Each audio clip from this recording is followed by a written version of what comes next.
So we have come across the last chapter of cell biology, that is cell cycle and cell division. इसके first paragraph में मुझे एक last line ही ये note वर्दी लगी है जहाँ पे सेल साइकिल की सिग्निफिकेंस आपको बताई गई है. Cycles of growth and division allow a single cell to form a structure consisting of million of cells. तो ये आप जानते होंगे एन एग्जैक्ट लाइन ये आती भी है रिप्रोडक्शन इन ऑर्गेनिजम्स में, that all sexually reproducing organism start their life cycle from a single cell called zygote. तो ये सिंगल सेल का नाम zygote होता है. एंड जो प्रोसेस इसको अलाउ करती है to form an whole organism from a single cell, it is called cell cycle. It consist of two things.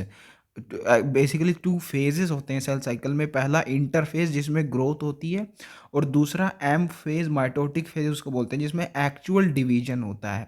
सो ये थी सिग्निफिकेंस जो पहले पैराग्राफ में बताई गई थी सेल साइकिल की. During the division of a cell division, DNA replication and cell growth take place in a coordinated way to ensure correct division and formation of progeny cells containing intact genomes.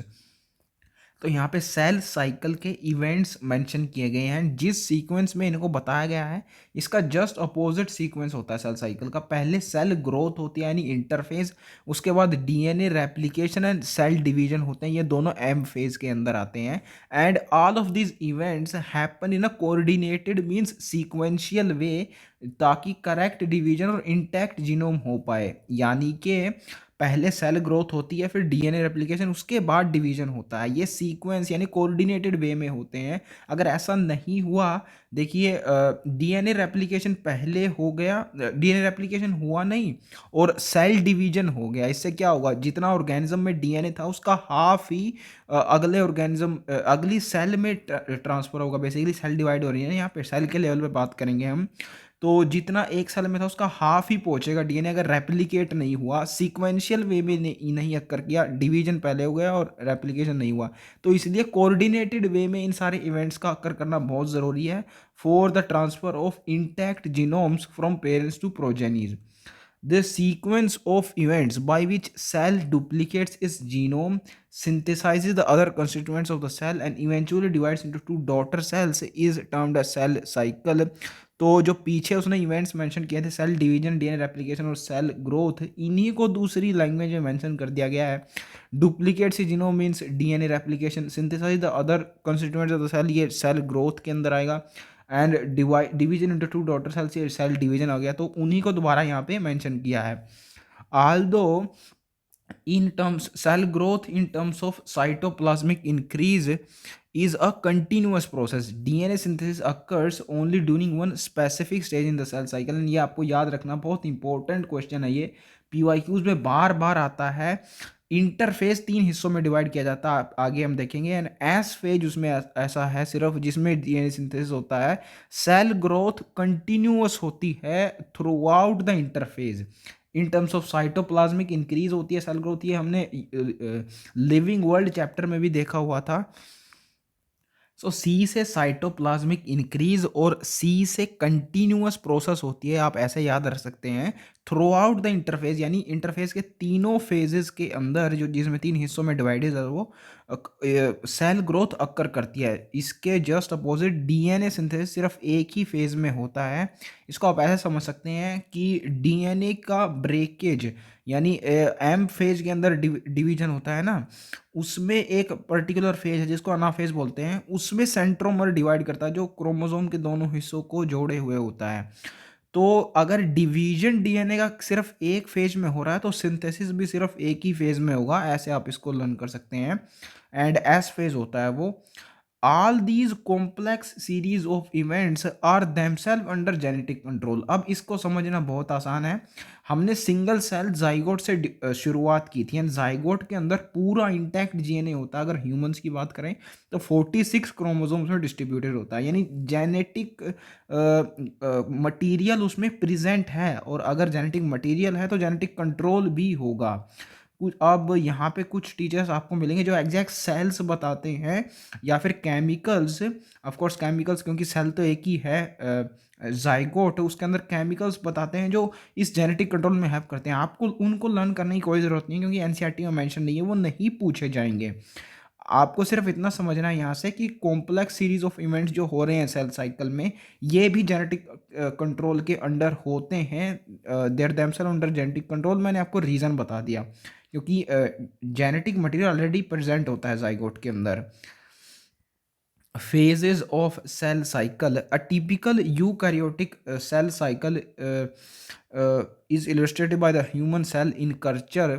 तो of course human cell अगर eukaryotes में आते हैं, humans animals होते हैं, तो eukaryotic cell ही होगी उनकी, इसलिए मैंने इसको हाईलाइट नहीं किया है। Eukaryotic cells divide once approximately in 24 hours. ये इंपॉर्टेंट डाटा है, कंपैरिजन यहाँ पे दिया हुआ है ह्यूमन सेल और यीस्ट की सेल, कितने टाइम में उसका सेल साइकिल होता है, उसका कंपैरिजन 24 आवर्स होता है ह्यूमन सेल्स का, और यीस्ट का होता है 90 minutes. The duration of cell cycle can vary from organism to organism and also from cell type to cell type. तो दो टाइप की वेरिएशन होती है सेल साइकिल में। एक तो ऑर्गेनिज्म से ऑर्गेनिज्म वो डिफर करता है, जैसे ह्यूमन सेल्स में 24 आवर्स है, यीस्ट में 90 मिनट्स है। और दूसरा सेल टाइप पे भी डिपेंड करता है, कोई सेल छोटी हो सकती है, कोई बहुत बड़ी हो सकती है, तो बड़ी वाली सेल में ज़्यादा टाइम लगेगा ना। तो इसीलिए दो तरह की ये क्राइटेरिया हो सकते हैं जिस पे सेल साइकिल की ड्यूरेशन वैरी कर सकती है। अब human cells divides every 24 hours, ये याद रखना आसान है। एक पूरा दिन लेती है ह्यूमन सेल डिवाइड करने में, क्योंकि एक दिन में 24 आवर्स होते हैं, तो ये बहुत इजी ड्यूरेशन है टाइम याद रखने की। यीस्ट का होता है 90 मिनट्स, ये थोड़ा टफ है, तो इसके लिए आपको जाना होगा माइक्रोब्स इन ह्यूमन वेलफेयर्स में, जहाँ उस चैप्टर में बताया है कि यीस्ट का ब्रूअरी इंडस्ट्री में यूज़ किया जाता है, यानी कि इससे वाइन बनाई जाती है वहाँ पे, अल्कोहलिक फर्मेंटेशन में बेसिकली इसका यूज होता है। तो वाइन से आप 9 याद रखेंगे और 9 से 90 मिनट्स है, तो 90 मिनट्स इसका सेल साइकिल होता है, ऐसे आप याद रख सकते हैं। Cell cycle are divided into two basic phases. First one is interphase and then M phase और mitosis phase.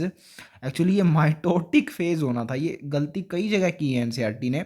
Mitosis single word काफ़ी है एम फेज को रिप्रेजेंट करने के लिए। अगर आपने फेज लगाना है उसके पीछे तो माइटोटिक फेज होना है चाहिए ये। The M phase represent the phase when the actual cell division और माइटोसिस, यह देखिए यहाँ पे माइटोसिस आया ना, अकेला अगर होगा तो माइटोसिस होना चाहिए, अगर फेज लगा रहा है पीछे तो माइटोटिक फेज होगा। जैसे मियोटिक फेज भी होता है जब मायोसिस को बोलते हैं, तो ये एक गलती लगी मुझे। Actual cell division or mitosis occurs and interphase represent the phase between two successive M phase। तो ये इंटर का मतलब बीच में होता है दो के, हम अनाटमी ऑफ फ्लावरिंग प्लांट्स में भी देख चुके हैं, जहाँ पे इंटर कैलरी मेरिस्टेम आता है, यानी दो मैच्योर मेरिस्टेम्स के बीच में जो प्रेजेंट होती है। तो इंटरफेज यहाँ पे वही होगा, दो एम फेज के बीच का फेज जहाँ पे सेल ग्रोथ होती है, और एम फेज में ऑब्वियसली एक्चुअल सेल डिवीजन होता है। It is significant to know that in 24 hours average duration of cell cycle of human cell division proper lasts about an hour, and interphase lasts more than 95% duration of the cell cycle। तो most of the time cell growth ही करती रहती है, cell division सिर्फ about an hour तक stand करता है। And ये क्वाइट ऑब्वियस भी है, जो सेल ग्रोथ के टाइम कंपोनेंट्स बनाने होते हैं सेल के, सेल डिवीजन के लिए, उनमें उनको बनाने में बहुत ज़्यादा टाइम लगता है as compare to the actual cell division. उसमें तो सिर्फ डिवाइड ही करना होता है उस कंपोनेंट्स को। तो इट इज़ क्वाइट ऑब्वियस क्यों मोर देन 95% सिर्फ इंटरफेस एग्जिस्ट करता है। एंड इसको कंफर्म नहीं कर सकते हैं आप, 1/24 × 100 ये 4 के अराउंड आ रहा है, 24 चौका 96, तो 4 के अराउंड परसेंटेज एम फेज के लिए होती है, तो अराउंड 96% बची इंटरफेस के लिए, which is Indeed more than 95%। The M phase starts with the nuclear division corresponding to the separation of daughter chromosomes karyokinesis. तो ये कैरियोकाइनेसिस और साइटोकाइनेसिस ये दोनों वर्ड्स फंजाई के अंडर भी आते हैं अंडर बायोलॉजिकल क्लासिफिकेशन समझा चुका हूँ मैं। Karyon means nucleus, kinesis means division और cytokinesis means cyto means cytoplasm और kinesis means division. In reality अगर आप मुझसे पूछे तो इस काइन वर्ड का मतलब होता है मोशन। यहाँ के इसके पीछे सिस लग रहा है तो सेपरेशन वाला मोशन यानी डिवीजन वाला मोशन होगा काइनेसिस। तो डॉटर क्रोमोसोम्स का सेपरेशन यानी न्यूक्लियर डिवीजन पहले होता है एम फेज में यानी माइटोटिक फेज में, और उसके बाद होता है डिवीजन ऑफ साइटोप्लाज्म। ये समझना बहुत आसान है क्योंकि हमने फंजाई के अंडर देखा था कि जब सेक्सुअली रिप्रोडक्शन कर रही थी फंजाई और उसमें डिफरेंट हाइफे फ्यूज़ कर रहे थे, तो पहले फ्यूजन हो रहा था उनके साइटोप्लाज्म का, जिसको प्लाज्मोगैमी हमने वहाँ पे बोला था, और उसके बाद साइटोप्लाज्म पूरे फ्यूज़ होने के बाद न्यूक्लियस का फ्यूजन होता था जिसको कैरियोगैमी बोला था। तो इसीलिए अगर पहले फ्यूजन हो रहा है साइटोप्लाज्म का और देन न्यूक्लियस का, अगर इनके अपोजिट इवेंट्स होने होंगे यानी डिवीजन होना होगा तो पहले न्यूक्लियस का होगा उसके बाद साइटोप्लाज्म का होगा। तो इन दोनों को ऐसे समझ सकते हैं इवेंट्स को आप। The interphase though called resting phase is the time during which cell is preparing for division by undergoing cell growth and DNA replication in an orderly manner। तो coordinated way में ये events होते हैं, पीछे भी mentioned है। and interphase को resting phase इसलिए बोला जाता है क्योंकि इसमें division नहीं हो रहा होता, सिर्फ growth हो रही होती है। It is divided into three further phases: gap 1 synthesis and gap 2 G1 phase correspond to the interval between mitosis and initiation of DNA replication। तो DNA replication S phase में होती है यानी G1 से आगे, और माइटोसिस M phase G1 से पीछे होता है यानी इंटरफेज से पीछे। तो इन दोनों के बीच में जो occur करता है that is G1 phase। During G1 phase, the cell is metabolically active and continuously grows but does not replicate its DNA। तो ये जो metabolically active आप प्रॉपर्टी देख रहे हैं ये सभी फेजेस के अंदर पाई जाएगी एक्सेप्ट फॉर द फेज जिसको जी नोट बोलते हैं। उसमें भी एक्चुअली मेटाबॉलिकली एक्टिव होती है सेल लेकिन उतनी नहीं होती जितनी इंटरफेज में होती है। आगे ये आने वाला है। ये जो दो प्रॉपर्टीज आप देख रहे हैं metabolically active and continuously grows, इनमें से एक गायब हो जाती है जीनोट में, ये continuous growth. Metabolically active cell वहाँ भी रहती है ये throughout the any phases of a cell, जब तक लिविंग है वो मेटाबॉलिकली एक्टिव होगी क्योंकि metabolism is the defining characteristic of living. तो इसमें आपको कोई सरप्राइज नहीं होना चाहिए। But does not replicates its DNA. So G1 में नहीं होता, उसके आगे आता जो एस फेज उसमें रेप्लीकेट होता है। सिंथेसिस और S phase March the period during DNA synthesis और रेप्लिकेशन टेक प्लेस। तो इसका नाम ही यहाँ से डिराइव किया गया है एस का सिंथेसिस।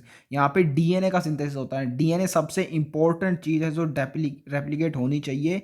इसी के रेप्लिकेशन के लिए पूरा सेल साइकिल या सेल डिवीजन कह लीजिए होता है क्योंकि यही बेसिस बनता है जो दूसरा ऑर्गेनिज्म है, दूसरी सेल है उसकी ग्रोथ की। इसी के अंदर इंफॉर्मेशन होती है उसकी ग्रोथ के लिए। सो मेन चीज़ यही है, इसलिए सिंथेसिस और एस फेज इसी को डिनोट करने के लिए हम यूज़ करते हैं। डीएनए सिंथेसिस और रेप्लिकेशन होती है इसमें। During this time amount of DNA पर सेल डबल्स। जी हाँ, इसी का मतलब होता है डीएनए रेप्लिकेशन। एग्जैक्टली रेप्लिका बन गया डीएनए का, अमाउंट ऑफ डीएनए डबल हो गया। लेकिन यहाँ पे नंबर ऑफ क्रोमोसोम्स इंक्रीज नहीं करते हैं। देखिए अगर नंबर ऑफ क्रोमोसोम इंक्रीज कर गए, क्योंकि आप देखेंगे ये माइटोसिस है जिसको इक्वेशनल डिवीजन बोलते हैं, क्योंकि इसमें सेम सेल डिवाइड करती है और दूसरी सेल सेम बनती है। तो नंबर ऑफ क्रोमोसोम इंक्रीज हो गया तो दूसरी सेल हो जाएगा ना, दूसरा ऑर्गेनिज्म ही हो जाएगा, क्योंकि नंबर ऑफ क्रोमोसोम से पहचानी जाती हैं different cells of different organisms. तो क्योंकि सेम ऑर्गेनिज्म की रहनी है ये, इसलिए नंबर ऑफ क्रोमोसोम्स इंक्रीज नहीं होते इसमें। If initial amount of DNA is 2C then it increase to 4C after S phase. However, there is no increase in chromosome number if the cell has diploid number of chromosome at G1 even after S phase the number of chromosome is same 2n। तो अगर diploid cell divide कर रही है by mitosis, S phase के बाद भी वो diploid ही रहेगी, टेट्राप्लॉयड नहीं हो जाएगी। और अगर हैप्लॉयड माइटोसिस के द्वारा डिवाइड कर रही है तो वो हैप्लॉयड ही रहेगी N. Number of chromosome increase नहीं हो गए। मैंने आपको बताया कि एक पर्टिकुलर ऑर्गेनिज्म को सिग्निफाई करते हैं नंबर ऑफ क्रोमोसोम, माइटोसिस में इंक्रीज नहीं होते क्योंकि सेल ग्रोथ ही होती है सिर्फ माइटोसिस में, नंबर ऑफ सेल्स इंक्रीज करती हैं। दूसरा ऑर्गेनिज्म कैसे बन जाएगा भाई। In animal cells during S phase, DNA replication begins in the nucleus and centriole duplicates in the cytoplasm। तो C से centriole और C से cytoplasm में डुप्लीकेट करता है और S phase के अंदर DNA रेप्लिकेशन होती है। DNA क्योंकि न्यूक्लियस के अंदर ही पाया जाता है तो यहाँ उसकी रेप्लिकेशन होगी। एंड ये दोनों इवेंट्स काफ़ी क्लोजली रिलेटेड हैं क्योंकि ये जो डीएनए रेप्लिकेट हुआ है इन एस फेज, इसको सेपरेट करने का काम सेंट्रियोल्स ही करेंगे in the form of spindle apparatus by spindle fibres. तो अगर रेप्लिकेट हो गया है किसी एक फेज में डीएनए तो उसको सेपरेट करने के कंपोनेंट्स भी उसी फेज में डेवलप होने चाहिए। ऐसे आप इसको याद रख सकते हैं। During the G2 phase, protein are synthesized in the preparation for mitosis while cell growth continues। तो ये एक इम्पॉर्टेंट चीज़ थी कि प्रोटीन्स इससे अगले G2 फेज में सिंथेसाइज होते हैं। ऑफ कोर्स प्रोटीन्स भी रिक्वायर्ड होते हैं सेपरेशन के लिए। बेसिकली ये जो स्पिंडल फाइबर्स होते हैं जिनकी हेल्प से सेंट्रोमर स्प्लिट करता है वो सारे प्रोटीन से ही बने होते हैं। ये हमने देखा भी था पिछले चैप्टर में cell the unit of life में। तरह तरह के प्रोटीन्स इन्वॉल्व होते हैं इनके फॉर्मेशन में। तो पहले एस फेज के अंदर डीएनए रेप्लिकेट होगा, यानी जो मेन चीज़ है जिसके रेप्लिकेशन के लिए सारी प्रोसेस की जा रही है वो पहले हो गया एस फेज में। उसके बाद जो कंपोनेंट्स रिक्वायर्ड हैं उसके सेपरेशन के लिए वो अगले फेज में हो रहे हैं प्रोटीन से। सेंट्रियोल इटसेल्फ रेप्लिकेट हो गया एस फेज के अंदर ही, लेकिन सेंट्रियोल से जो स्पिंडल अपैरेटस बन रहा है उसके लिए फाइबर्स रिक्वायर्ड होते हैं जो कि प्रोटीन्स के बने होते हैं जो अगले फेज में सिंथेसाइज हो रहे हैं प्रोटीन्स की फॉर्म में। तो सेंट्रियोल से फॉर्म्ड स्ट्रक्चर होती है स्पिंडल अपैरेटस। बेसिकली ये आप जानते भी हैं सेंट्रियोल फॉर्म करता है। तो ये हमने देख लिया साइटोप्लाज्म में कैसे बनता है एंड प्रोटीन्स उसके अगले फेज में होंगे। इनकी लेस इंपॉर्टेंस होती है डीएनए से क्योंकि nucleic acid is the main thing that has to be replicated, इसलिए नेक्स्ट फेज में हो रहे हैं यानी G2 फेज में। ऐसे आप इसको याद रख सकते हैं, इंपॉर्टेंट पॉइंट है ये। एंड अगर आपको ये नहीं समझ पे आ रहा है यहाँ पे कि ये क्रोमोसोम का क्या चक्कर हो रहा है तो ये जो क्रोमोसोम आप जानते हैं, अगर सही से बनाऊँ मैं इसको, जो नॉर्मल क्रोमोसोम आप जानते हैं ऐसा दिखाई देता है, ये एस फेज का क्रोमोसोम होता है। जो रेप्लिकेटेड क्रोमोसोम डीएनए जो होता है रेप्लिकेटेड उसका वाला क्रोमोसोम ये एस फेज का है। इसके अलावा जो सिंगल क्रोमेटिड आप ऐसे देखते हैं ऐसा क्रोमोसोम वो बाकी सारे फेज में होता है। एस फेज के बाद भी बेसिकली एनाफेज से पहले यही रहता है, एनाफेज के बाद ये बन जाता है जब स्प्लिट कर जाता है सेंट्रोमर। तो एस फेज से पहले ये रहता है सिंगल क्रोमेटिड और उसके बाद ये डबल हो जाता है, लेकिन कहेंगे इसको भी सिंगल क्रोमोसोम और कहेंगे इसको भी single chromosome. Number of chromosome double नहीं होंगे, बस उसका साइज डिफरेंट हो जाता है due to replication of DNA, amount of DNA क्योंकि डबल हो जाता है। तो ये कंसेप्ट था इसका क्रोमोसोम का। एंड ये जो आपको ऑरेंज बॉक्स दिख रहा है इसमें कुछ भी ऐसा नहीं है जो नीट में आने लायक है, इसलिए मैंने यहाँ पे कुछ भी मार्क नहीं किया। और ये एक डायग्राम गिवन है सेल साइकिल का। एम फेज में 4 स्टेप्स होते हैं, ये आगे आएगा, प्रोफेज, मेटाफेज, एनाफेज, टीलोफेज। और साइटोकाइनेसिस भी होती है बेसिकली। ये जो पहली 4 स्टेप्स हैं ये कैरियोकाइनेसिस की हैं, उसके बाद साइटोकाइनेसिस होती है। ये हमने देखा दोनों इन्वॉल्व है एम फेज में। और G1 हमने देखा एम फेज से इससे पहले आता है और इसके बाद एस फेज आता है और एस फेज के बाद G2 आता है। ये जी नोट भी कुछ होता है and it is a part of cell cycle. ये क्वेश्चन आ चुका है बेसिकली 2019 में था शायद, उसमें 2020 में 2019 में मुझे याद नहीं है एग्जैक्टली। इसी पे क्वेश्चन आ गया था कि ये सेल साइकिल का पार्ट होता है या इससे बाहर होता है। जी नहीं, बाहर नहीं होता, पार्ट ये सेल साइकिल का ही है। जस्ट इसमें टर्मिनेट सस्पेंड हो जाता है, सेल साइकिल एग्जिस्ट नहीं करती सेल साइकिल से, और ना ही उसको टर्मिनेट करती है। ये दोनों का वर्ड्स का मतलब एक ही है, उसमें वर्ड्स के साथ खेला गया था क्वेश्चन में। तो इसमें सस्पेंड करती है सेल साइकिल को, ना कि एग्जिट या टर्मिनेट करती है। पार्ट ये सेल साइकिल का ये आगे आएगा थ्योरी में। Some cells in adult animals do not appear to exhibit division. Example, heart cells and many other cells divide only occasionally as needed to replace cells that have been lost because of injury or cell death. तो दो veg हो सकती हैं जिनमें एक cell नहीं पाई जाती cell cycle को एग्जिबिट करती हुई। पहले तो सीधे-सीधे इसमें वो सेल्स आती हैं जो स्ट्रक्चरली एंड फंक्शनली मैच्योर हो गई हैं, एंड वो उनको डिवीजन या ग्रोथ करने की अब कोई ज़रूरत नहीं है। यहाँ पे एग्जांपल दिया है हार्ट सेल्स का। आपने सुना होगा कि हार्ट सेल डिवीजन नहीं करती मैच्योर हार्ट सेल्स, ना ही ग्रोथ होती है उनमें कोई। और अगर हार्ट सेल्स डैमेज होता है तो हार्ट ट्रांसप्लांट करना पड़ता है। ऐसा ही ब्रेन सेल्स के साथ, न्यूरॉन सेल्स के साथ भी होता है, ब्रेन ट्रांसप्लांट होता है। तो इसका रीज़न यही है कि इनमें ग्रोथ नहीं होती, डिवीजन नहीं हो सकता। काफ़ी कम पॉसिबिलिटी होती है इनमें नील के बराबर डिवीजन की। पहला तो ये कि दो एग्जिबिट डिवीजन करती ही नहीं है, और दूसरा, जैसे एग्जांपल लूँ मैं एपिडर्मिस का या हेयर सेल्स का, मैनी अदर सेल्स की कैटेगरी में आएंगी जो ओकेजनली डिवाइड करती हैं इंजरी या सेल डेथ के केस में। जैसे हेयर्स की डेथ हो जाती है, वो झड़ जाते हैं, तो वहाँ पे दूसरे हेयर्स आ जाते हैं। एपिडर्मिस के केस में भी यही होता है, जो स्किन की वो अपर लेयर होती है, जब वो डैमेज हो जाती है तो उसकी जगह दूसरी एपिडर्मिस लेयर आ जाती है। तो ये ओकेजनली होता है ना, हर बार तो नहीं होता। इन दोनों ही केसेस में एक कॉमन चीज़ ये है कि सेल डिवीजन नहीं हो रहा।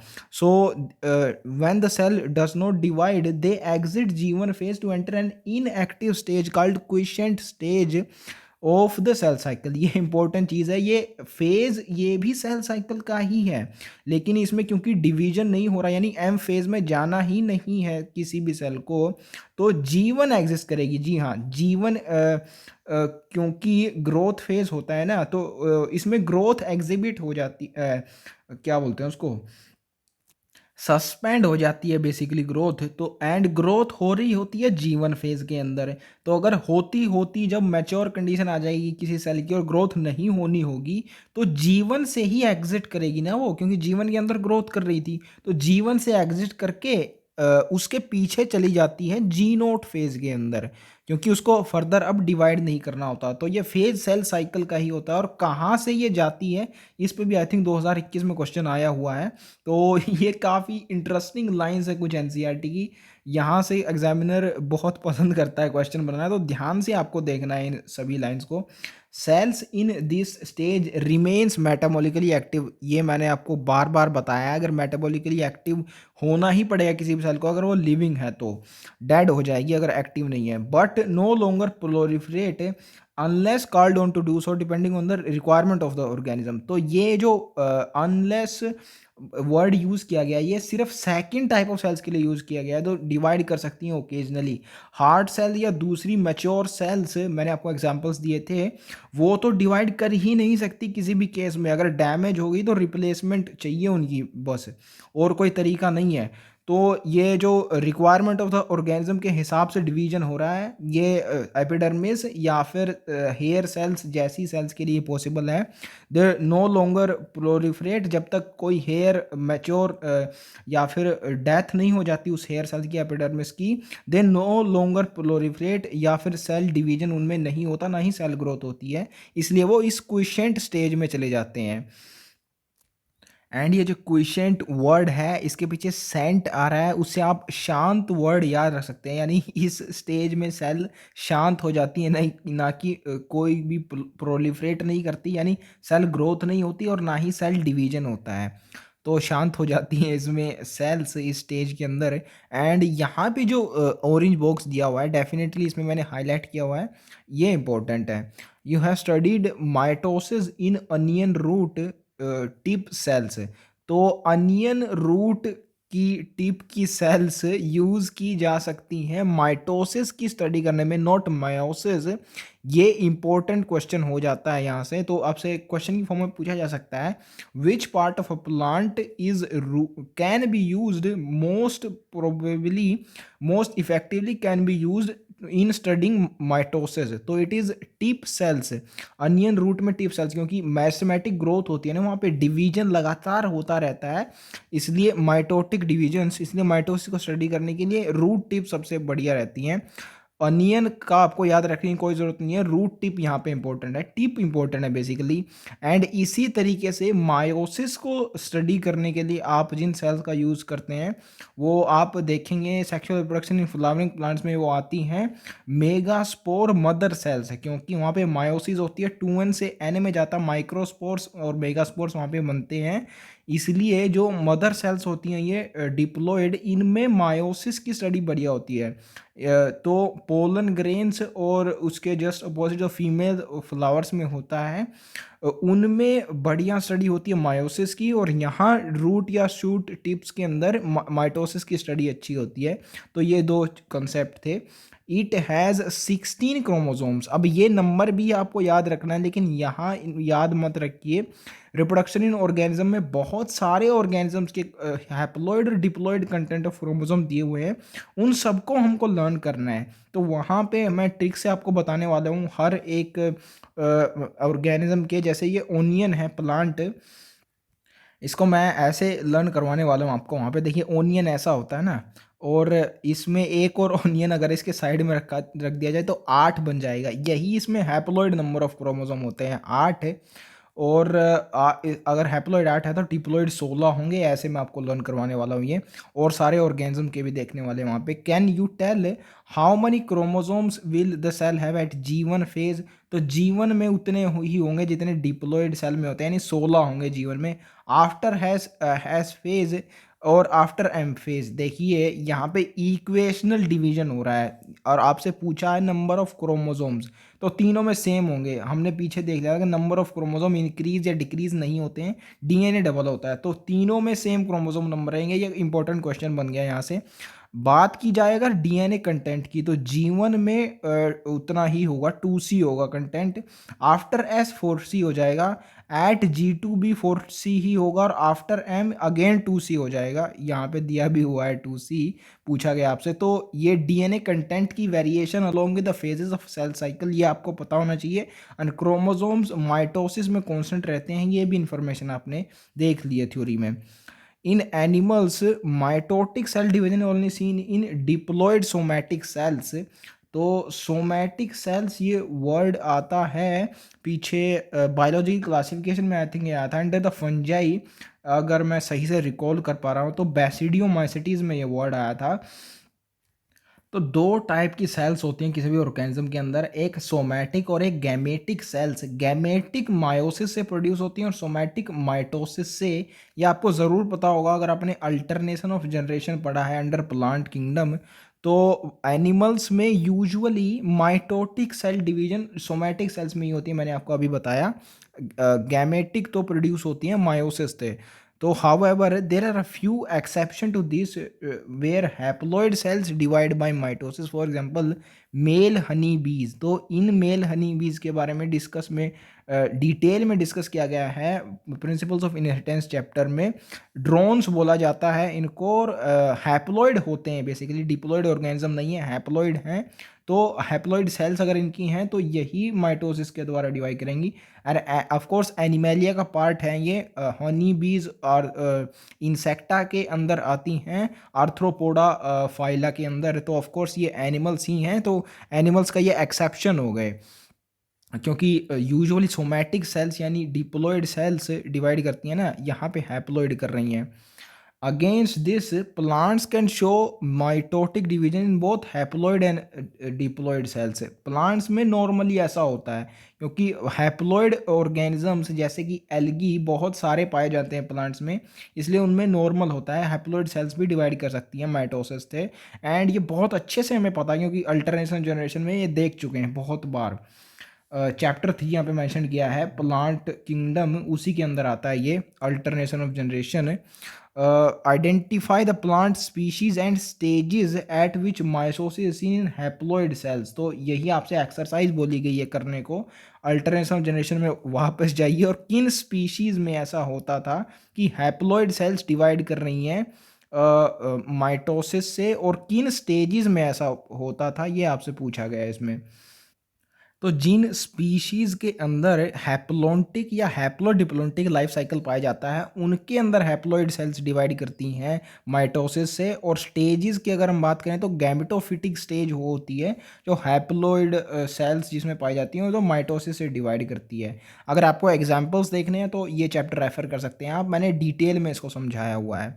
Now the M phase, and इसको मोस्ट ड्रामेटिक पीरियड बोला जाता है। ये आपको याद रखना है, क्यों बोला जाता है आगे बताया गया है। Because it involves a major reorganisation of virtually all components of the cell.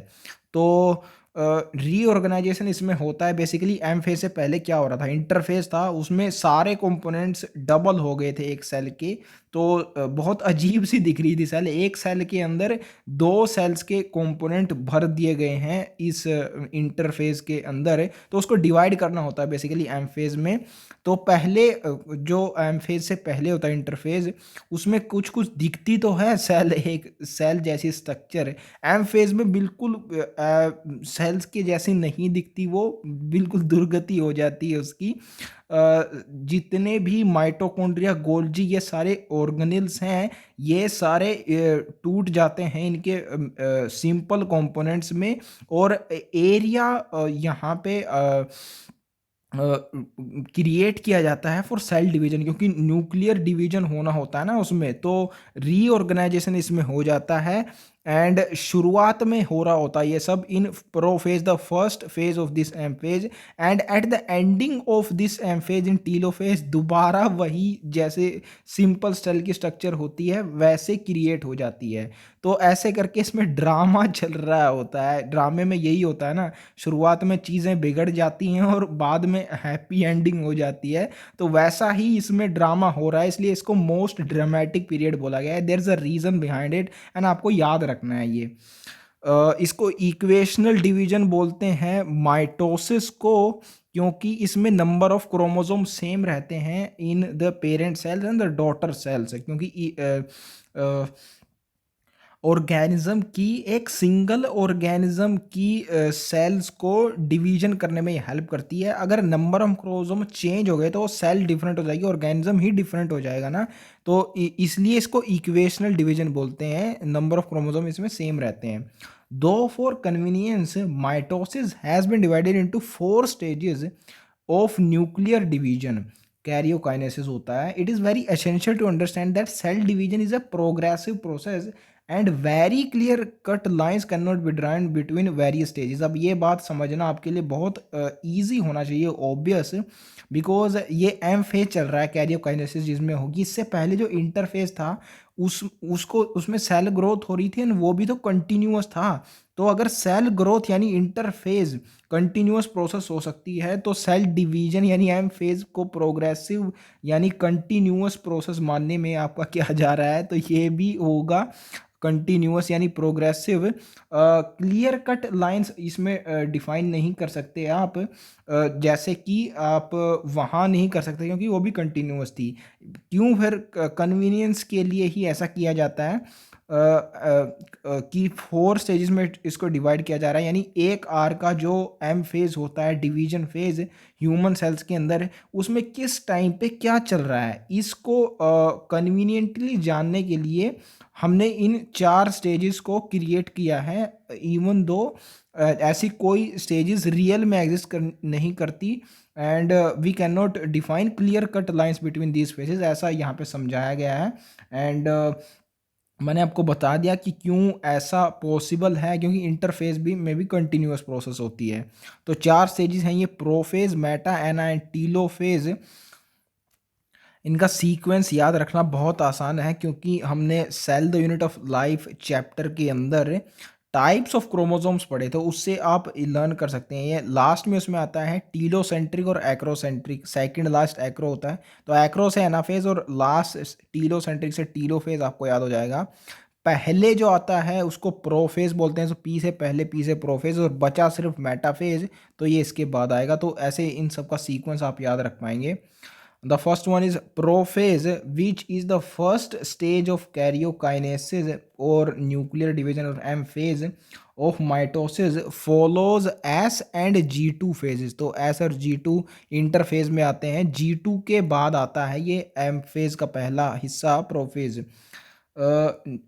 S और G2 में new DNA molecules are formed and not distinct but intertwined. तो ये हमने देखा भी था cell the unit of life chapter में कि interphase nucleus indistinct network of chromatin fibres होता है, ये एग्जैक्ट लाइन उसमें आती है। तो इंटरविंड होते हैं इंटरफेज में, यानी एस फेज में ये डीएनए मॉलिक्यूल्स डिस्टिंक्ट नहीं होते, इनका कंडेंसेशन यहाँ स्टार्ट होता है प्रोफेज में। Prophase is marked by the initiation of condensation of chromosomal material and in this condensation this chromosome material becomes untangled. तो इंटरविंड थे तो अनटैंगल्ड होंगे during the process of chromatin condensation. The centromere which had undergone duplication during S phase, जी हाँ centrosome, जी हाँ ये मैंने centromere इसको बोल दिया था, सेंट्रोजोम है ये। एंड सेंट्रियोल को रिप्रेजेंट करता है, ये हमने देखा था cell the unit of life में कि सेंट्रोजोम के अंदर सेंट्रियोल्स पाए जाते हैं, उनकी अरेंजमेंट होती है लाइक कार्टविल ईच सेंट्रियोल की, and these centrioles lie perpendicular to each other. तो ये सब आ चुका है वहाँ पे। तो सेंट्रोजोम जो कि एस फेज में डुप्लीकेट किया था in cytoplasm, and S phase में न्यूक्लियर डिवीजन डुप्लीकेशन होता है, nucleus basically DNA replication nucleus में होता है of interphase, now begins to move towards the opposite poles of the cell. The completion of the prophase can be thus marked by the following characteristic events. तो क्योंकि nucleus के साथ भी यही हो रहा है, यहाँ पे कंडेंसेशन हो रही है। तो डीएनए था ना, डीएनए जो डुप्लीकेट हुआ था एस फेज में, उसका यहाँ पे कंडेंसेशन हो रहा है, यानी उसके खोला जा रहा है, उसको अरेंज किया जा रहा है सही तरीके से जिससे कि डिवीजन अच्छे से हो पाए। और सेंट्रियोल भी क्योंकि एस फेज में ही उनका फॉर्मेशन हुई थी प्रोडक्शन, तो उनके साथ भी ऐसा ही किया जा रहा है। They are moving toward the opposite poles, क्योंकि ये रिक्वायरमेंट है सेंट्रोमर को स्प्लिट करने के लिए और क्रोमोसोम्स को सेपरेट करने के लिए। तो ये दोनों चीज़ें एक साथ होती हैं प्रोफेज के अंदर। Chromosomal material condenses to form compact mitotic chromosomes, ये प्रोफेज की स्टार्टिंग में, एंड कंप्लीशन जब हो जाता है तो ये इवेंट्स होते हैं। Are seen to be composed of two chromatids attach together centromere. तो ये अरेंजमेंट कैसी होती है, कैसा दिखता है, एस फेज में ये डुप्लीकेट होता है, एक सेंट्रोमर से दो क्रोमेटिड्स जुड़े होते हैं। एस फेज के बाद जितने भी अनाफेज से पहले फेज होते हैं उनमें यही देखने को मिलता है। उसके एस फेज के बाद आ रहा है G2, उसके बाद ये प्रोफेज, फिर मेटाफेज और फिर अनाफेज आता है। अनाफेज में एक्चुअल डिवीजन होता है, उससे पहले जितने भी फेजेज हैं उनमें यही दिखता है बेसिकली। एग्जैक्टली अगर ये क्लियरली विजिबल किस में होता है ये आप पूछें तो मेटाफेज के अंदर होता है। ये क्वेश्चन भी है, इंपॉर्टेंट क्वेश्चन आगे हम देखने वाले हैं कि कौन सा मॉर्फोलॉजी ऑफ क्रोमोसोम्स को देखने के लिए बेस्ट फेज होता है, तो इट इज़ मेटाफेज, ये आगे आता है। एंड कंडेंसेशन हो रहा होता है प्रोफेज में क्रोमोसोम्स का। हमने देखा था cell the unit of life में कि इंटरफेज में हाईली एक्सटेंडेड नेटवर्क होता है, यानी एक्सटेंशन ऑफ क्रोमोसोम्स होती है एक्सटेंडेड। तो एक्सटेंशन का अपोजिट होता है कंडेंसेशन, जो कि यहाँ हो रहा होता है प्रोफेज में। Centrosome moves toward the opposite poles of the cells. Each centrosome radiates out microtubules called esters. तो माइक्रोट्यूब्यूल्स क्या स्ट्रक्चर होते हैं ये cell the unit of life में हम देख चुके हैं, एंड इसी के लिए प्रिपरेशन की जा रही थी cell the unit of life में। यहाँ पे क्योंकि सेल साइकिल में बहुत सारी चीज़ें ऐसी हैं जो यूज़ होंगी, तो आपको ऑलरेडी उनसे अवेयर करवा दिया गया है cell the unit of life में। तो ये सर्कुलर स्ट्रक्चर होती हैं माइक्रोट्यूब्यूल्स, इनको एस्टर्स बोलते हैं यहाँ पे। एंड एस्टर बेसिकली एक फ्लावर का नाम होता है जिसकी शेप कार्टव्हील जैसी होती है। सेल यूनिट ऑफ लाइफ में हमने देखा था कि सेंट्रोजोम्स में जो सेंट्रोल्स होते हैं उनकी अरेंजमेंट कार्टव्हील की जैसी होती है, तो वैसे ही माइक्रोट्यूब्यूल्स ये बनाते हैं, तो इसलिए यहाँ पे ये एस्टर वर्ड यूज़ किया गया है। The two asters together with spindle fibres form mitotic apparatus. तो क्योंकि अपोजिट पोल्स पे ये चले जाते हैं सेंट्रोजोम्स, इसलिए दोनों से जो एक एक निकल रहा है एस्टर से, उनको कंबाइन करके together with the spindle fibres, जो कि अटैचमेंट में हेल्प करते हैं, एस्टर को अटैच करते हैं ये टू द सेंट्रोमर और सेंट्रोजोम से। जी हाँ, सेंट्रोजोम से स्टार्ट होते हैं एस्टर्स और चिपकते हैं जाके सेंट्रोमर पे। तो इन दोनों के बीच में जो थ्रेड होता है उसको स्पिंडल फाइबर बोलते हैं। थ्रेड प्लस द एस्टर्स जो अटैच हो रहे हैं सेंट्रोमर से, उन सारी अरेंजमेंट को माइटोटिक अपरटस बोला जाता है, स्पिंडल अपरटस भी इसको बोल सकते हैं।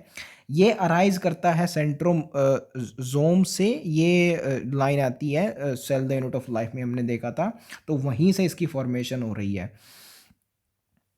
Cells at the end of prophase do not show Golgi complexes, endoplasmic reticulum, nucleolus and nuclear envelope। ये सारे ऑर्गेनेल्स डिसअपियर हो जाते हैं बिकॉज न्यूक्लियर डिवीजन होना होता। आप देख सकते हैं यहाँ पे सेल की शेप, स्पेस क्रिएट होना होता है यहाँ पे न्यूक्लियर डिवीजन के लिए, इसलिए इन सारे ऑर्गेनेल्स का गायब होना बहुत लाजमी बात है eight the end of prophase, क्योंकि इसे आगे जस्ट आगे मेटाफेज है जहाँ पे अलाइन होना होता है क्रोमोसोम्स को।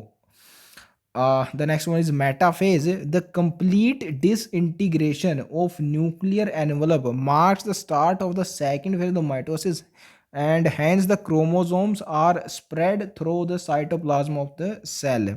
तो क्योंकि न्यूक्लियर एनवल्प नहीं रहा, there is no difference between the content of the nucleus and that of cytoplasm, तो इसलिए chromosome throughout the cytoplasm spread कर जाते हैं। जो दूसरे जितने सारे ऑर्गेनल्स हैं वो भी यहाँ पे गायब हो गए हैं, तो ये भी एक रीज़न है स्प्रेड होने का क्रोमोसोम्स के। By this stage condensation of chromosomes is completed. तो ये तो होगा ही क्योंकि प्रोफेज में कंडेंसेशन होती है जो कि कंप्लीट हो चुका है इससे पहले, तो कंडेंसेशन कंप्लीट हो जाएगी यहाँ पे, and they can be observed clearly under the microscope। This is then the stage when morphology of chromosomes is most easily studied। यहाँ पे एक बहुत इंपॉर्टेंट पॉइंट आ गया, metaphase is that phase of cell cycle जहाँ पे chromosomes को easily study किया जा सकता है, उनकी मॉर्फोलॉजी को। एंड इसका रीज़न ये है कि इस पे इस फेज़ के अंदर मेटाफेज प्लेट बन जाती है जिस पे सारे और क्रोमोसोम्स एक लाइन पे अरेंज हो जाते हैं, तो आप नंबर ऑफ क्रोमोसोम्स यहाँ पे काउंट कर सकते हैं। और दूसरा, कैसे दिखते हैं क्रोमोसोम्स, मॉर्फोलॉजी उनकी, ये भी यहाँ पे क्लियरली विजिबल होती है। तो दोनों चीज़ें, एक तो ये हम जानते हैं ना कि कितने ऑर्गेनिज्म के अंदर कितने क्रोमोसोम होते हैं एक सेल में, in different organism, haploid diploid number of chromosome, पहली ये चीज़ पता लगाई जाती है मेटाफेज से। और दूसरा, क्रोमोसोम दिखता कहता है कैसा है, जो सेल चैप्टर में हम पढ़ाए हैं, मेटासेंट्रिक, सब मेटासेंट्रिक, टीलोसेंट्रिक, कैसा दिखता है, मॉर्फोलॉजी कैसी है, ये दोनों चीज़ें मेटाफेज से स्टडी करके ही पॉसिबल हो पाई हैं। एंड रीज़न मैंने आपको बता दिया, यहाँ पे स्टेशनरी होते हैं chromosomes on the metaphase plate, एक लाइन में अरेंज होते हैं, इसलिए उनको देखना आसान है। At this stage, metaphase chromosome is made up of two sister chromatids which are held together by the centromer। तो ये मैंने आपको बता दिया structure of chromosome, small disc shaped structures at the surface of the centromeres called kinetochores. तो ये भी आ चुका है cell the unit of life में। These structures serve as the sites of attachment of spindle fibers found by spindle fibers to the chromosomes that are moved to the position at the center of the cell। तो centre पे ये metaphase plate बनती है, ये आप देख सकते हैं डायग्राम की हेल्प से भी। यहाँ पे देखिए सेंटर एरिया पे बन रही है ये। यहाँ पे इंपॉर्टेंट चीज़ ये है कि spindle fibres found by spindle fibres यहाँ पे बोला गया है, दो दो बार स्पिंडल फाइबर रिपीट हो रहा है, तो ये मुझे एक गड़बड़ चीज़ लगी यहाँ पे।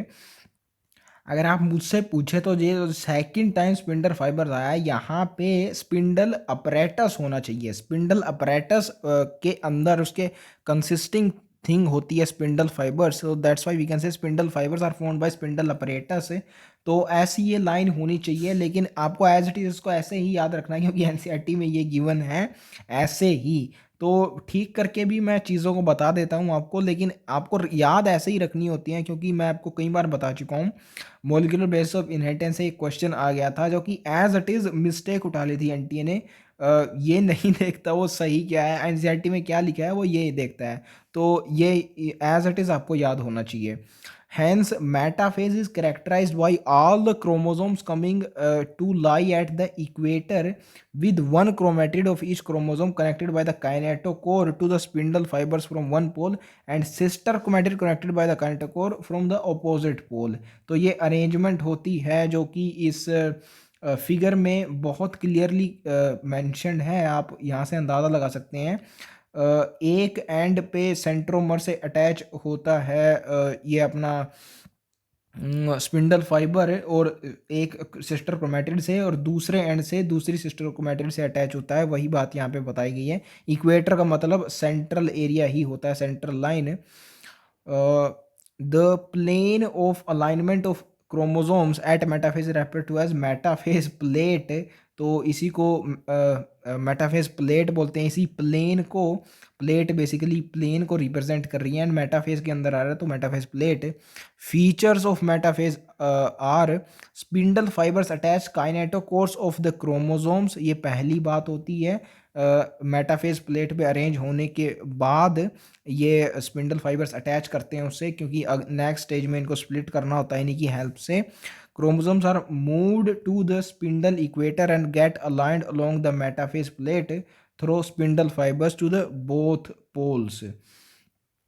तो ये भी एक इम्पोर्टेंट क्वेश्चन हो सकता है। देखिए यहाँ पे स्टेजेस ऑफ मेटाफेज यहाँ पे दी गई है, अर्ली प्रोफेज है और लेट प्रोफेज है। इसमें सिर्फ कंडेंसेशन ही हो रहा है, कहीं भी डिसइंटीग्रेशन आपको कंप्लीट नहीं दिखा। तो कंप्लीट डिसइंटीग्रेशन यहाँ हो गया। ये देखिए न्यूक्लियर एनवलप है ये बिल्कुल ये जो न्यूक्लियर एनवलप है बिल्कुल डिसइंटीग्रेट हो चुका है, कोई सेपरेशन नहीं बचा साइटोप्लाज्म और न्यूक्लियस के बीच में। यहाँ पे क्लियर हो रहा है ट्रांजिशन टू मेटाफेज में। तो ये मैं बोल रहा था कि ये क्वेश्चन आपसे पूछा जा सकता है कि it is eight the end of metaphase, यहाँ पे लास्ट स्टेज दिखाई गई मेटाफेज की, जहाँ पे ये अलाइन करते हैं अलोंग द मेटाफेज प्लेट। तो यहाँ पे morphology of chromosome easily visible होती है। तो इन टर्म्स अगर इन डिटेल आपसे पूछा जाए कि मेटाफेज में भी कौन से टाइम के अंदर स्टार्टिंग और ending morphology of chromosome clearly visible होती है, तो it is the end of the metaphase towards the ending and beginning of the anaphase that morphology is clearly visible. Now the third phase anaphase. At the onset of anaphase, each chromosome arranged at the metaphase place is split simultaneously, and the two daughter chromatids, now referred to as daughter chromosomes of the future daughter nuclei, began to migrate towards the two opposite poles। तो यही होता है यहाँ पे splitting of centromer होता है, and ये splitting simultaneously होती है दोनों क्रोमेटिड्स की, ये भी आपको याद रखना है। तो एस से स्प्लिटिंग, ऐसे साइमल्टेनियसली, ऐसे याद रख पाएंगे। दो डॉटर क्रोमेटिड्स जो एक ही क्रोमोसोम से जुड़ी हुई थी, स्प्लिटिंग के बाद उनको डॉटर क्रोमोसोम्स बोलेंगे, क्योंकि फ्यूचर डॉटर सेल के न्यूक्लियाई का पार्ट वो फॉर्म कर रही है, इसलिए डॉटर क्रोमोसोम्स।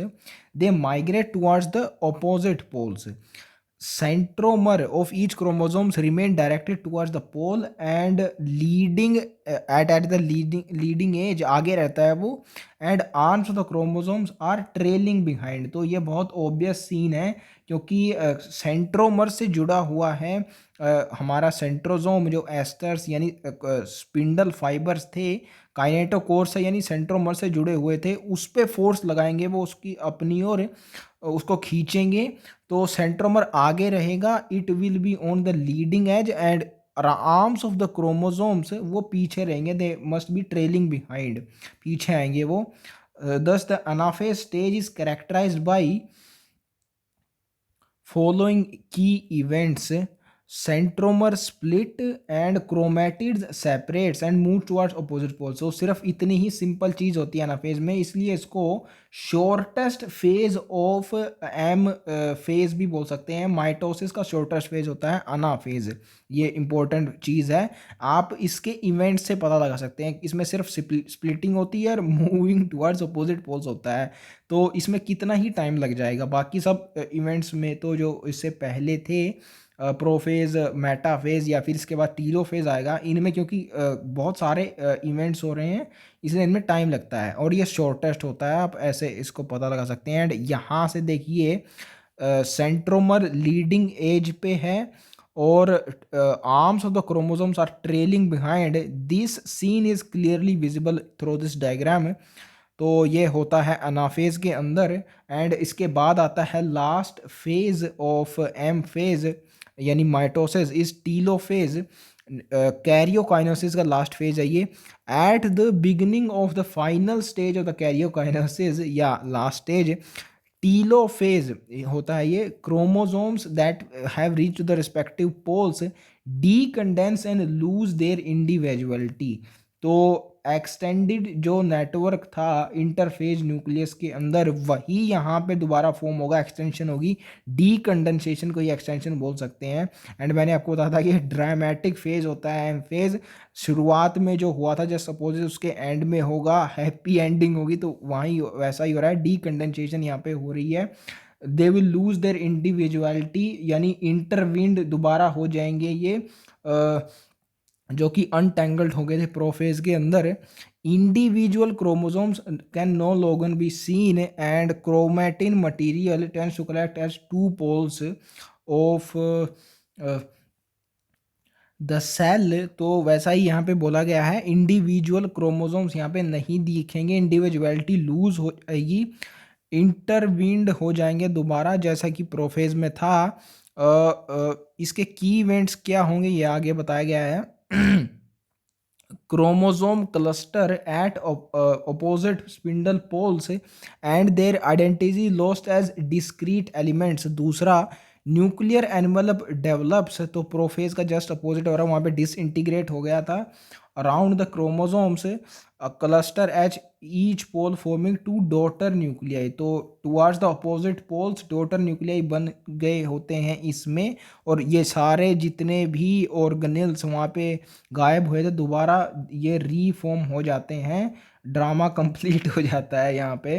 तो डॉटर न्यूक्लियाई अपोजिट पोल पे इसलिए बन रहे होते हैं डीकंडेंसेशन के द्वारा, क्योंकि इसके बाद आते ही है साइटोकाइनेसिस, सेल का डिवीजन होना होता है। तो न्यूक्लियाई बनने चाहिए, उसके पहले कैरियोकाइनेसिस कंप्लीट हो जानी चाहिए। Mitosis accomplishes not only karyokinesis means nuclear division but also cytokinesis at the end of which division gets completed। तो माइटोसिस का मतलब ही यही होता है cell division. And cell divide तभी होती है जब न्यूक्लियर और उसका साइटोप्लाज्म दोनों डिवाइड हो रहे होते हैं। तो ये ऑब्वियस है कि माइटोसिस में ये दोनों आते हैं। In animal cell, this is achieved by the appearance of a furrow in the plasma membrane। तो ये हमने देखा था कि basically cell the unit of life chapter में ही देखा था कि प्लाज्मा मेम्ब्रेन एक्सटेंसिबल होती है, ये इसकी मूवमेंट हो सकती है, सेल वाल नहीं होती। तो ये दो डिफरेंट तरीके की सेल्स होती हैं, एनिमल्स और प्लांट सेल, जिनमें डिफरेंट टाइप का सेल डिवीजन पाया जाता है। प्लाज्मा मेम्ब्रेन में फरो अपीयर करती है यहाँ, यानी कि फ्रॉम आउटसाइड टू इनसाइड ये डायरेक्शन होता है साइटोकाइनेसिस का एनिमल सेल्स में। And this furrow gradually deepens and ultimately joins the centre dividing the cell cytoplasm into two. तो एनिमल सेल में ऐसा होता है क्योंकि प्लाज्मा मेम्ब्रेन ये एक्सटेंसिबल होती है एंड इसमें फरो अपीयर कर सकती है। बेसिकली सेल वाले केस में ऐसा नहीं होता, इसलिए आउटसाइड से इनसाइड होता है। ये डायरेक्शन आपको याद रखना है प्लांट और एनिमल सेल्स के केस में। While in case of plants the cell wall we know is relatively inextensible. जी हाँ, इसको मूव नहीं कर सकते आप, इसमें फरो डेवलप नहीं कर सकती। तो इसमें जस्ट अपोजिट होता है प्लांट्स में। Therefore they undergo cytokinesis by a different mechanism. In plant cell, wall formation starts in the center of the cell and grows towards outward to meet the existing lateral walls. तो just opposite होगा plant cells में, centre के अंदर wall formation start करेगी and from inside to outside grow करेगी ये furrow in order to form divide the cytoplasm और do cytokinesis. तो ये दो अपोजिट चीज़ें होती हैं एनिमल और प्लांट सेल्स में। रीज़न भी मैंने आपको समझा दिया, यही है सिर्फ कि इन एक्सटेंसिबल सेल वॉल प्रेजेंट होती है प्लांट के केस में, इसलिए आउटसाइड से उसमें सेल वॉल में फरो डेवलप नहीं कर सकती। The formation of new cell wall begins with the formation of a simple precursor called cell plate that represent the middle lamella between the walls of the two adjacent cells. तो दो adjacent sales की walls को connect करने का, glue करने का काम middle lamella करती है। ये cell the unit of life में भी हमने देखा था, ये सेल वॉल के नीचे अक्कर करती है। एंड ये जो सिंपल प्रिकर्सर बन रहा है, प्रिकर्सर मीन पहले सेल वॉल से, सेल वॉल की फॉर्मेशन से पहले, क्योंकि ये भी सेल वॉल से पहले आ रहा है तो मिडल लैमेला भी पहले आती है, इसलिए ये सिंपल प्रिकर्सर मिडल लैमेला को ही रिप्रेजेंट करता है। इसको सेल प्लेट बोलते हैं। प्रिकर्सर पी से और पी से प्लेट, आप ऐसे इसको याद रख सकते हैं। एंड एल ए आता है प्लेट में और मिडल लैमेला के एंड में एल ए आ रहा है। इससे भी डायरेक्टली आप याद रख सकते हैं कि this act as cell plate. वैसे मैंने आपको रीज़न बता दिया, सेल प्लेट और मिडल लैमेला दोनों सेल वॉल से पहले अक्कर करती हैं, तो इसलिए प्रीकर्सर इसको बोल सकते हैं सेल वॉल का। At the time of cytoplasmic division, organelles like mitochondria and plastids get distributed between the two daughter cells. तो यहाँ पे दो मेंशन किए गए हैं, लेकिन जितने भी ऑर्गेनेल्स होते हैं उनका डिस्ट्रीब्यूशन सिर्फ साइटोप्लाज्मिक डिवीजन यानी साइटोकाइनेसिस के टाइम ही होता है। कैरियोकाइनेसिस के टाइम सिर्फ न्यूक्लियर डिवीजन होता है। हमने पीछे देखा था at the end of telophase सिर्फ दो nuclei at the two opposite ends, two poles of the cell distribute हो जाते हैं। ये सिर्फ बनते हैं टीलोफेज में दूसरे ऑर्गेनेल्स, दे रीफॉर्म। इनका डिस्ट्रीब्यूशन साइटोप्लाज्मिक डिवीजन के साथ ही शुरू होता है एंड होते होते दो सेल्स डिवाइड कर जाती हैं as a whole. In some organism karyokinesis is not followed by cytokinesis, as a result of which multinucleate condition arises leading to the formation of a syncytium। तो सिंशियम ये क्या होता है, इसका नाम मैंने लिया था cell the unit of life में, जहाँ पे मल्टी न्यूक्लियस का जो सेक्शन है उसमें एक बात बताई थी कि यूजुअली तो एक ही न्यूक्लियस होता है सेल में, लेकिन मल्टीपल न्यूक्लियस भी हो सकते हैं और एब्सेंट भी हो सकता है। तो वहाँ पे मैंने सिंशियम के बारे में बताया था, जहाँ जो कि मल्टी न्यूक्लिएट कंडीशन होती है। यहाँ पे इसका एक एग्जांपल गिवन है, लिक्विड एंडोस्पर्म इन कोकोनट। तो ये आता है sexual reproduction in flowering plants में। ये एंडोस्पर्म एक ट्रिप्लोइड सेल होती है जो जिसमें कि फ्री न्यूक्लियर डिविजन्स होते हैं। बेसिकली ये नरिशमेंट के लिए यूज़ किया जाता है, डेवलपिंग सीड की नरिशमेंट के लिए, एम्ब्रियो की। तो नरिशमेंट के लिए यूज़ होता है, इसलिए इसमें मल्टी न्यूक्लिएट कंडीशन पाई जाती है इस लिक्विड एंडोस्पर्म के अंदर ही। इसके अलावा जब ये मैच्योर हो जाता है, सेलुलर एंडोस्पर्म बन जाता है, यानी सेल की अरेंजमेंट आ जाती है, तो साइटोकाइनेसिस हो जाती है और वहाँ पे फिर मल्टी न्यूक्लियर कंडीशन नहीं बचती। लेकिन सिर्फ लिक्विड एंडोस्पर्म्स की बात की जाए तो इसमें भी सिंशियम कंडीशन होती है। ये एग्जांपल है। और दूसरा मैंने आपको बताया था cell the unit of life में कि मसल सेल भी सिंशियम होती है, उसमें भी मल्टी न्यूक्लिएट कंडीशन अराइज करती है। ये आप लोकोमोशन एंड मूवमेंट चैप्टर में भी देखने वाले हैं। एंड ये आपको समझ में तो आ ही गया होगा कि सिंशियम कंडीशन का मतलब क्या है। कैरियोकाइनेसिस यानी न्यूक्लियस डिवाइड कर गया, यानी एक सेल के अंदर दो न्यूक्लियस तो हो गए, लेकिन साइटोकाइनेसिस दो सेल्स ने एज अ होल डिवाइड नहीं किया, एक ही सेल में दो न्यूक्लियर रह गए, इसको बोलते हैं मल्टी न्यूक्लिएट कंडीशन। तो यहाँ तक हमने एम फेज को पूरा कंप्लीटली स्टडी कर लिया है। अब इससे आगे सिग्निफिकेंस बताई गई है माइटोसिस की, इसको नेक्स्ट लेक्चर में कंटिन्यू कर लेते हैं। ये जो फेजेस हैं, ये अनाफेज तक हमने देखे था। टीलोफेज में opposite ends of the cell, जी हाँ, बेसिकली जिनको आप ऑपोजिट स्पिंडल पोल्स भी बोल सकते हैं इन एंड्स को, इन पे न्यूक्लियर क्लस्टर्स बन जाते हैं ऑपोजिट पोल्स पे। एंड इससे आगे आता है इंटरफेज। इंटरफ़ेस तो इसके आगे आ ही जाएगा क्योंकि सेलुलर डिवीज़न हो जाएगा। साइटोकाइनेसिस के बाद की बताई गई है, दोनों सेल्स अलग-अलग हो गई हैं। तो यहाँ तक बेसिकली हमने सेल डिवीज़न जो माइटोसिस की फ़ॉर्म में हमने ऑलरेडी पढ़ लिया है। सिग्निफिकेंस ऑफ माइटोसिस कंटिन्यू कर लेते हैं in the next lecture end of course बहुत बड़ा चैप्टर नहीं है ये, सिर्फ़ अगले लेक्चर में ही हम कंप्लीट कर लेंगे इसको।